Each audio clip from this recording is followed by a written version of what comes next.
todos riram. Meus pais, meus primos, até minha tia que mal me conhece. Eles realmente riram. No jantar de ação de graças, minha irmã Emily levantou a taça e disse, um brinde à família, exceto a Hannah, a fracassada que acha que dinheiro compra valor. E eles riram, como se fosse só uma piada boba. Como se eu não tivesse pago pelo vinho que eles estavam bebendo ou pela comida nos pratos. Eu não ri. Levantei minha própria taça e disse, um brinde à fracassada que acabou de parar de pagar por tudo. E aí a sala ficou em silêncio. Durante anos, tentei comprar paz, conquistar amor com generosidade, ficar quieta e ser útil. Mas naquela noite, algo quebrou. Ou talvez algo finalmente tenha se curado. E o que veio depois não foi vingança. Foi verdade. Um alívio. Finalmente. Essa é a história do que aconteceu depois daquele brinde. Quando criança, aprendi cedo que o silêncio era mais seguro. Emily era barulhenta, a brilhante, a imprevisível, o centro de cada sala. Eu era a sombra por trás do brilho dela. Enquanto ela cantava em shows de talentos e levava namorados para casa como troféus, eu ficava no meu quarto, lendo livros de astrofísica e criando aplicativos web simples antes mesmo de entrar no ensino médio. Meus pais não me ignoravam, não exatamente. Mas os elogios sempre foram para Emily. Ela era nossa flor selvagem, nosso espírito livre, aquela que vivia tudo intensamente. Eu era responsável, a madura, o que lá em casa significava alguém que não precisava de nada. Com 16 anos, eu já tinha um emprego de meio período e minha própria conta poupança. Aos 19, vivia de contratos freelancer, enquanto Emily ia e voltava de cursos e festas numa faculdade de 6 anos que nunca terminou. E, mesmo assim, sempre que ela tropeçava, havia uma rede para segurá-la, geralmente financiada por mim. Lembro de uma ação de graças em que Emily apareceu sem avisar com o namorado da vez, um cara que me insultou 5 minutos depois de chegar. Minha mãe correu para preparar um lugar a mais na mesa. Ninguém percebeu que eu não disse uma palavra durante o jantar todo. Mais tarde naquela noite, paguei discretamente o aluguel que Emily tinha esquecido de pagar, porque só precisava de um tempinho para começar o tal negócio de fotografia dela. Nunca esperei um agradecimento, mas acho que sempre esperei um reconhecimento. Um olhar que dissesse, você também é importante. Mas isso nunca veio. Em vez disso, vinham piadinhas e cutucadas disfarçadas de brincadeira. Não trabalha demais, vai morrer cedo. Ou, dinheiro não compra felicidade, sabia? Um ano, ela me deu uma caneca escrita CEO da solidão. Ela achou hilário. E eu continuei aparecendo. E doando. Férias, aniversários, contas médicas, carros quebrados, até a entrada do primeiro apartamento dela. De algum jeito, o nome no contrato acabou sendo só o dela. Eu me dizia que era isso que a família faz. Mas lá no fundo, eu sabia, eu não era da família como Emily era. Eu era a rede de segurança. Confiável. Substituível. Invisível. Então, quando Emily levantou aquela taça e disse aquilo exceto a Hannah, não foi um insulto que me quebrou. Foi a clareza. Tudo que eu tinha ignorado, justificado e suportado voltou à tona. E eu soube, naquele instante, que não seria mais o benfeitor silencioso deles. Você ficaria surpreso com o quanto as pessoas esquecem quando não são elas que estão pagando. O apartamento que a Emily comprou, já perto dos 30, foi com o meu dinheiro. Ela teve o pedido de financiamento negado por causa do crédito ruim e me perguntou se eu podia ajudá-la a começar. Eu paguei a entrada e ainda assinei como fiadora. Ela se mudou, postou fotos no Instagram com legendas do tipo abençoada e próspera, mas nunca mencionou meu nome. Quando meu pai teve uma hérnia de disco e precisou fazer uma cirurgia que o plano de saúde não cobria totalmente, fui eu quem bancou a diferença sem pensar duas vezes. Quando o carro da minha mãe quebrou e ela não quis sobrecarregar meu pai de novo, mandei um cheque no mesmo dia. Paguei a última mensalidade da faculdade da Emily, não porque achava que ela fosse concluir, mas porque ela ameaçou largar tudo e vir morar comigo. Achei que sair mais caro financeiramente ainda seria mais fácil do que emocionalmente. Aniversários, datas comemorativas, Dia das Mães, Dia dos Pais sempre fui eu. Flores, cartões, eletrodomésticos novos. Um ano, quando Emily esqueceu o aniversário do nosso pai, mandei entregar um relógio de couro personalizado com as iniciais dos dois gravadas. Ele achou que tinha sido ela. Ela não corrigiu. Eu também não. Teve até uma vez que a Emily estava desempregada e minha mãe me ligou, com a voz embargada: ela só tá passando por uma fase difícil. Filha, será que você poderia ajudar com o aluguel? Eu adicionei 2 zeros à transferência. Naquela noite, abri uma planilha. Não porque eu precisasse controlar os números, mas porque aquilo me ajudava a manter os pés no chão. Quando a culpa vinha sussurrando: será que você tá sendo fria demais? Eu abri aquele arquivo e via o quanto tinha carregado sozinha por mais de 7 anos. 18.400 em aluguel e contas. 11.200 em despesas médicas. 9.700 em investimentos que não deram em nada. 6.500 em consertos de carro. 4.000 em gastos de férias e feriados. 1.000 em resgates de última hora, contas atrasadas, emergências não minhas. E em nenhum desses momentos alguém me perguntou se eu estava bem. Se eu precisava de algo. Se eu queria continuar doando. Toda vez que eu aparecia, alguém, geralmente a Emily, dava um jeito de me fazer sentir que o que eu fazia nunca era suficiente. Ou que tudo era só transação.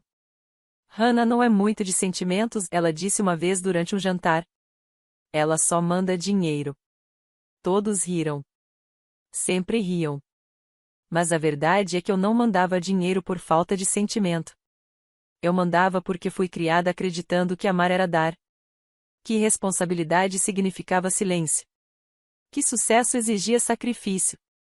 Até aquela noite de ação de graças. Até o brinde que cortou, feito lâmina, todo o ressentimento que eu tinha enterrado por anos. Até eu perceber que o problema nunca fui eu. Eu era só a fonte de financiamento. E eu estava farta. O dia de ação de graças sempre foi um espetáculo na nossa família. O feriado preferido da Emily. Ela adorava as fotos, as roupas combinando, a encenação da família feliz ao redor da mesa. Esse ano, ela fez questão de alugar um restaurante estilo fazenda nos arredores da cidade para curtirmos o clima. Escolheu o tema, o vinho, até a playlist. A única coisa que ela não escolheu foi quem ia pagar por tudo. Era eu. Liguei com uma semana de antecedência e deixei meu cartão no restaurante para reservar a sala privativa. Não anunciei nada. Nunca fui de fazer isso. Disse a mim mesma que fazia por minha mãe, que passou a vida tentando manter a família unida, e talvez até pelo meu pai, que envelheceu mais rápido do que imaginava. Mas não era por Emily. Ela chegou atrasada, claro. Cabelo perfeitamente arrumado, usando um vestido de veludo que reconheci de uma daquelas compras impulsivas que ela jurou não ter dinheiro para fazer. Todos se levantaram para abraçá-la. Eu fiquei sentada. O jantar seguiu entre conversas casuais e risadas superficiais. Ryan, nosso primo, contou uma história sobre ter se perdido em Roma. O tio Ben interrompeu com uma anedota sobre golfe que ninguém tinha pedido.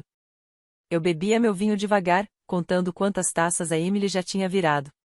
A sobremesa chegou. As luzes foram suavizadas. Alguém trouxe uma torta com velas. Algumas palmas tímidas. Foi então que Emily se levantou. Ergueu sua taça, com aquele brilho nos olhos ensaiado, como sempre.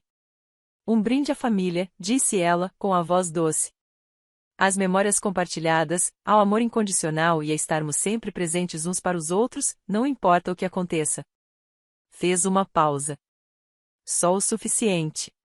Exceto a Hannah, é claro, completou, com um sorriso torto. A fracassada que acha que o dinheiro a torna valiosa. Não houve suspiros. Nem silêncio constrangido. Risadas. Risos reais. Meu pai riu baixinho. Minha mãe tentou repreendê-la com o olhar, mas não disse nada. Alguns primos olharam para o prato, desconfortáveis, mas ninguém se manifestou. Minhas mãos não tremeram. Meu coração não acelerou. Havia um silêncio estranho dentro de mim, como o momento antes de faltar luz. Levantei-me devagar e ergui meu copo d'água. Não bebo muito perto deles, preciso me manter lúcida. E então, calmamente, disse, um brinde à fracassada que acabou de parar de pagar por tudo que vocês têm. A mesa congelou. Os talheres pararam no ar. Uma taça de vinho ficou suspensa, inclinada, mas não caiu. Eu sorri de leve. A partir de hoje à noite, o seguro do carro, as contas do condomínio, o plano de saúde da família e até mesmo este jantar, estão fora dos meus livros. Assenti discretamente em direção à porta, onde o gerente do restaurante estava parado, quase invisível, segurando uma pasta com as contas. Essa é sua, Emily? Ela piscou, sem entender de imediato. Meu pai se ajeitou na cadeira. Minha mãe sussurrou, Hannah, como se eu fosse a que estivesse criando uma cena. Mas não era uma cena. Era um limite. E, dessa vez, eu não ia pagar. O jantar terminou sem sobremesa. Os funcionários recolheram os pratos rápido, com sorrisos educados e forçados. Ninguém olhou nos meus olhos. Meus pais desviaram o olhar. Emily saiu primeiro, furiosa, os saltos batendo no chão como se marcassem um ponto final. O resto foi saindo aos poucos, em silêncio, cochichando pelos cantos, evitando encarar o óbvio. Esperei até que todos tivessem ido embora. Só então paguei a conta. Sim, ainda fui eu quem pagou. Não porque eles merecessem, mas porque eu precisava que aquela noite terminasse em paz. Não ia dar a eles a satisfação de me chamarem de mesquinha ou cruel. Eu estava encerrando o papel que sempre me foi imposto, não assumindo uma nova versão dele. Quando cheguei em casa, meu celular já piscava com notificações. Mensagem do meu pai: isso não foi justo, Hannah. Você pegou todo mundo de surpresa. Não é assim que resolvemos as coisas nesta família. Mensagem de voz da minha mãe: querida, a Emily só estava brincando. Por favor, não deixe que um comentário destrua décadas de amor. A gente conversa amanhã. Só nós duas. No almoço, tá? 3 mensagens da Emily. Você me humilhou de verdade. Cresça. Você não é uma vítima. Espero que seu dinheiro te aqueça à noite. Não respondi nenhuma delas. Em vez disso, abri meu laptop e abri minha planilha, aquela que eu vinha preenchendo há anos, com cada pagamento, cada resgate, cada sacrifício silencioso. Não era vingança. Era documentação. A verdade, em números. Enviei por e-mail. Assunto: caso você tenha esquecido. Anexo: livro de contas 20.xlsx. Sem texto. Só números. R$ 49.800 ao longo de 7 anos. Divididos por categoria: saúde, moradia, educação, eventos familiares, emergências. 3 horas depois, Emily respondeu. Uau! Você é mesmo insegura. Parabéns. Quer uma medalha? Fechei a mensagem sem ler o resto. Minha mãe ligou novamente na manhã seguinte. Deixei cair direto na caixa postal. Hannah, isso não é você. Eu sei que está magoada, eu entendo, mas não tome decisões permanentes com base em algo dito no calor do momento. Essa não é você. Mas o que ela não entendia é que era assim. Era exatamente quem eu tinha me tornado. Ou talvez, finalmente, quem eu deixei de fingir que não era. Eu não estava com raiva. Não exatamente. Eu estava esgotada. Chega de justificar o comportamento deles. Chega de aceitar migalhas e ainda ser chamada de ingrata. Chega de engolir palavras para manter uma paz que nunca me incluía. A reação não parou por aí. 2 dias depois, o namorado da Emily me mandou mensagem no Instagram, me acusando de humilhar ela na frente da família. Eu nem sabia que ele me seguia. E então veio a gota d'água. Uma conta bancária conjunta que eu tinha aberto anos atrás para ajudar minha mãe com as despesas de casa começou a apresentar saques estranhos. Supermercado. Spa. Uma loja de roupas que eu reconheci como uma das preferidas da Emily. Eu congelei. Eles ainda estavam me usando. Mesmo depois do brinde. Mesmo depois da planilha. Cancelei a conta naquela mesma noite. E foi aí que percebi. Eu não tinha feito uma cena no dia de ação de graças. Eles fizeram. Eu só me recusei a continuar participando. Uma semana se passou. Não atendi chamadas. Não me expliquei. Simplesmente desapareci dos grupos de família como se nunca tivesse feito parte daquilo. O silêncio, no começo, pareceu estranho, como se eu estivesse prendendo a respiração. Mas, com o tempo, começou a aparecer ar. Finalmente. Oxigênio. Então chegou o envelope. Simples, cor creme, enfiado pela metade na minha caixa de correio. Sem remetente, apenas meu nome escrito em tinta preta, com uma caligrafia trêmula. Eu reconheci na hora, era a letra do meu pai. Hesitei antes de abrir. Dentro havia uma pilha de e-mails impressos, algumas declarações bancárias fotocopiadas e uma nota escrita à mão presa na frente. Dizia: Hannah, cometemos erros. Eu cometi erros. Mas você precisa saber o que está acontecendo. Eu não sabia mais a quem recorrer. Pai. Aquela frase, não sabia mais a quem recorrer, me perturbou mais do que qualquer piada maldosa que Emily já tenha feito. Abri o primeiro documento, uma conta conjunta em nome dos meus pais. Nos últimos 2 anos, os saques eram constantes. 200 aqui, 800 ali. Quase todas as transações estavam associadas a um nome. E Carson. Emily. Algumas eram saques em caixas eletrônicos, outras transferências via PayPal.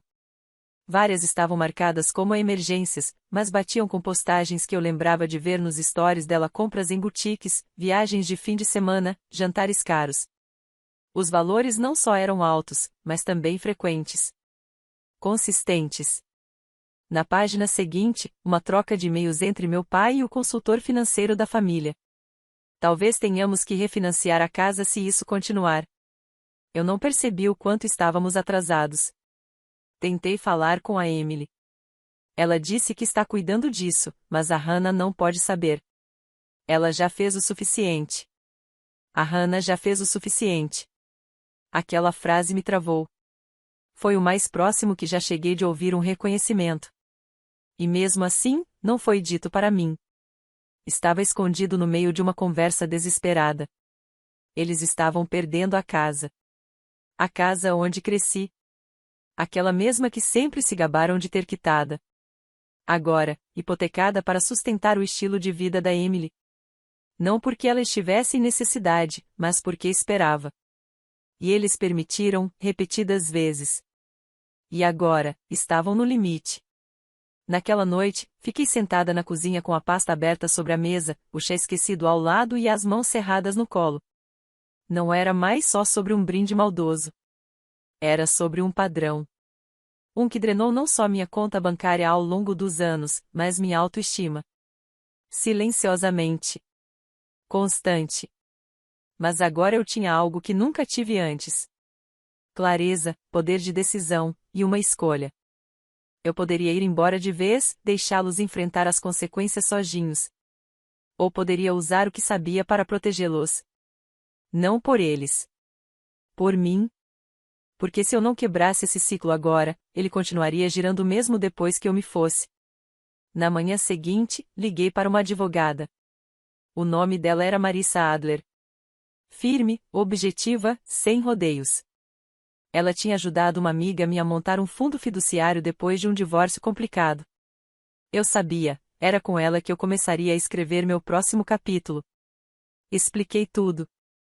Os saques escondidos, a perda do patrimônio da família, o silêncio cúmplice, o brinde que desencadeou tudo. Esperei que Marissa ficasse chocada. Ela não ficou. O que você está descrevendo, ela disse, batendo levemente a caneta contra o caderno, não é só abuso financeiro. É um padrão aprendido. Uma dependência, sustentada e emocionalmente manipulada. E você é a estrutura que tem sustentado tudo isso. Eu pisquei. Estrutura. Aquela palavra ficou ecoando na minha cabeça. Eu não queria vingança. Nem controle. Eu só queria parar de ser a base invisível que segurava tudo enquanto eles nunca olhavam para baixo para ver se eu ainda estava de pé. Então, criamos um plano. Primeiro passo, eu compraria a casa da família pelo valor de mercado, por meio de um fundo privado. Isso protegeria o imóvel contra futuras execuções ou perda de patrimônio. Segundo passo, o fundo garantiria residência vitalícia aos meus pais, apenas a eles.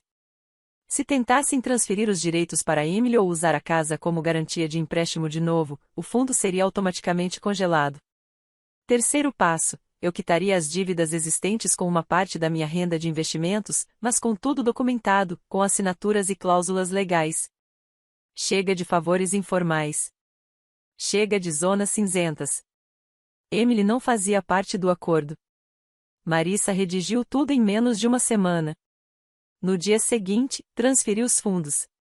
Quando a papelada ficou pronta, enviei uma carta formal para meus pais explicando os termos. Curta, direta, sem emoção. Vocês não vão perder a casa. Estão protegidos, mas não no controle. Isso não é uma punição. É um limite. Meu pai não respondeu. Minha mãe ligou 3 vezes. Eu não atendi. Emily mandou uma mensagem curta. Você perdeu a cabeça. Não respondi. Porque, pela primeira vez na vida, eu não estava me perdendo tentando salvá-los. Dessa vez, eu também me salvei. Mais tarde naquela semana, os documentos foram assinados. Sem cerimônia, sem sorrisos. Meus pais se sentaram diante de mim no escritório da Marissa. Pareciam mais velhos. Não zangados. Só, cansados. Minha mãe sussurrou. Obrigada. Enquanto empurrava a última página na minha direção. Eu apenas assenti. Sem abraços. Sem perdão. Só formalidade. Emily não apareceu. E eu também nunca esperei que ela viesse. Naquela noite, sentei sozinha no meu apartamento com uma taça de vinho na mão e a escritura final sobre a mesa. O peso ainda estava lá. Mas havia mudado. Não morava mais no meu peito. Agora vivia em documentos. Em clareza. Em distância. Eu não era mais a estrutura. Era a arquiteta agora. E tudo que viesse a seguir, seria do meu jeito. Aconteceu numa tarde de domingo. Vento frio. Céu cinzento. Aquele tipo de dia que faz tudo parecer mais denso, mais lento. As batidas na porta foram firmes. 3 toques rápidos. Como se marcassem um ponto. Olhei pelo olho mágico. E não fiquei surpresa. Era Emily. Sem maquiagem. Moletom largo demais para seu corpo. Cabelo preso num coque desalinhado que parecia menos despretensioso e mais esquecido. Ela não estava ali para impressionar ninguém. Estava ali por respostas. Abri a porta pela metade. Emily. Ela não sorriu. Precisamos conversar. Hesitei por um segundo, depois me afastei. Ela entrou sem esperar convite. Como sempre. A mesma velha suposição, de que todo espaço é dela até que alguém diga o contrário. Parou no meio da minha sala, de braços cruzados. Então é isso? Você comprou a casa? Vai tirar todo mundo de lá? Fiquei em silêncio. Você tem ideia de como isso te faz parecer? Ela retrucou, com o tom cortante. Como uma vilã controladora que acha que pode resolver tudo com dinheiro. Levantei uma sobrancelha. Não tô consertando nada. Tô protegendo o que você vive quebrando. A boca dela se fechou numa linha dura. Eu não sabia que o papai tinha feito empréstimos com a casa como garantia, murmurou. Não fui eu. Fui até a mesa de centro, peguei a pasta e joguei na frente dela. Página 4, falei. Transferências marcadas com seu nome. Milhares. De novo e de novo. Não me insulte com negação. Ela não tocou na pasta. Ficou só olhando para ela, como se fosse uma bomba prestes a explodir. Você podia ter me contado, disse, agora mais calma. Eu contei, respondi. Toda vez que te socorri. Toda vez que paguei seu aluguel ou cobri seus cartões. Você não ouviu porque eu nunca gritei. Essa é a minha falha. Eu devia ter gritado. Emily cruzou os braços com mais força, recuando como quem ergue um escudo. E daí? Você terminou comigo? Assim? Sem mais nem menos? Parei por um momento. Não, disse. Você terminou comigo. No momento em que se levantou na frente da nossa família e fez piada de mim. Aquilo foi o seu limite. Ela balançou a cabeça. Era só uma piada. Não, me aproximei. Era verdade. Sua. Alta e clara. Os olhos dela brilharam, mas não com arrependimento. Com ressentimento. E agora? Você vai bancar a Salvador enquanto eu sou empurrada de um penhasco? Não, disse, com firmeza. Você vai começar do zero. Como eu fiz. Como adultos fazem. Ela me encarou, confusa, descrente, e com algo mais nos olhos, medo. Você tá mesmo me cortando fora, murmurou. Assenti. Não por vingança. Por sobrevivência. A voz dela vacilou.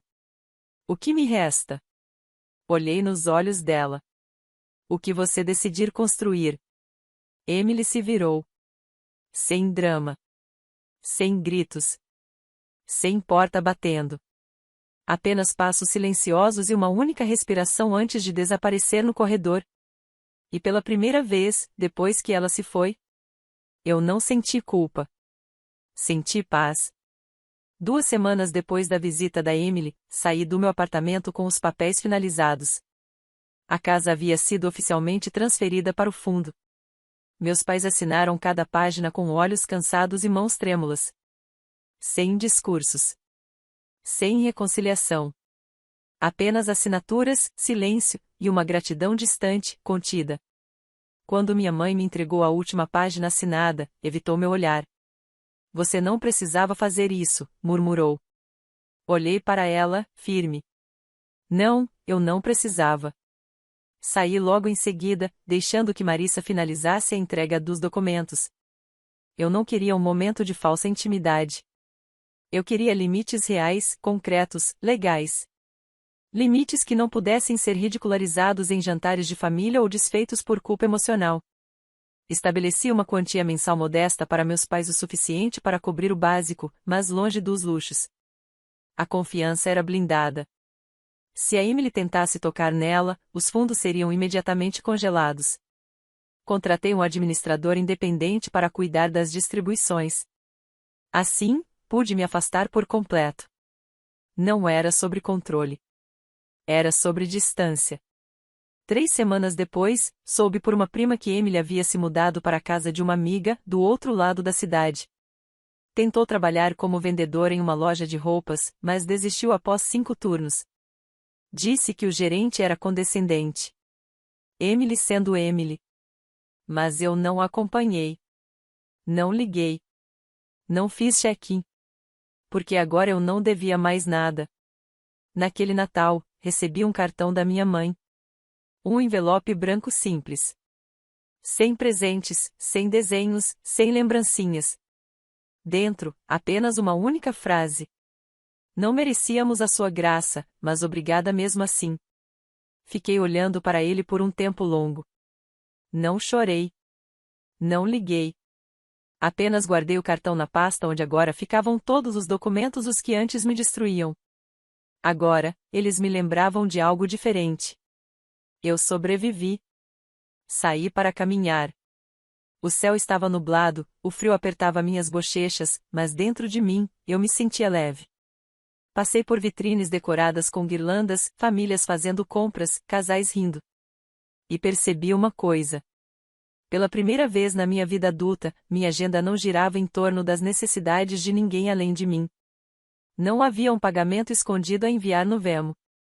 Nenhuma ligação passivo-agressiva em espera. Nenhum almoço disfarçado de emboscada emocional. Apenas silêncio. E não era dramático. Nem digno de filme. Mas era meu. Nos meses seguintes, parei de compartilhar atualizações com a família. Parei de mandar presentes só porque era esperado. Comecei a criar algo novo, uma rotina, um espaço, uma vida que não orbitava a validação deles. Ainda falamos de vez em quando. Ligações curtas. Desejos educados em aniversários.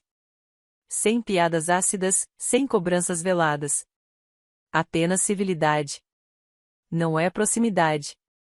mas é paz. E paz, eu aprendi, não é aplauso, nem aceitação, nem ser convidada a sentar à mesa dos outros. É construir a sua própria mesa. E escolher com muito cuidado quem merece uma cadeira. Emily não tem uma. Não por crueldade. Mas porque foi ela quem queimou a dela. E quando alguém diz: mas ela é sua irmã? Eu concordo. E respondo: e eu fui irmã dela, até deixar de ser. Parei de tentar provar meu valor para pessoas que precisavam que eu permanecesse pequena para se sentirem grandes. Eu não sou a fracassada. Eu fui a base em que todos se apoiaram por anos. E agora? Agora, não estou mais segurando ninguém. Estou de pé por mim.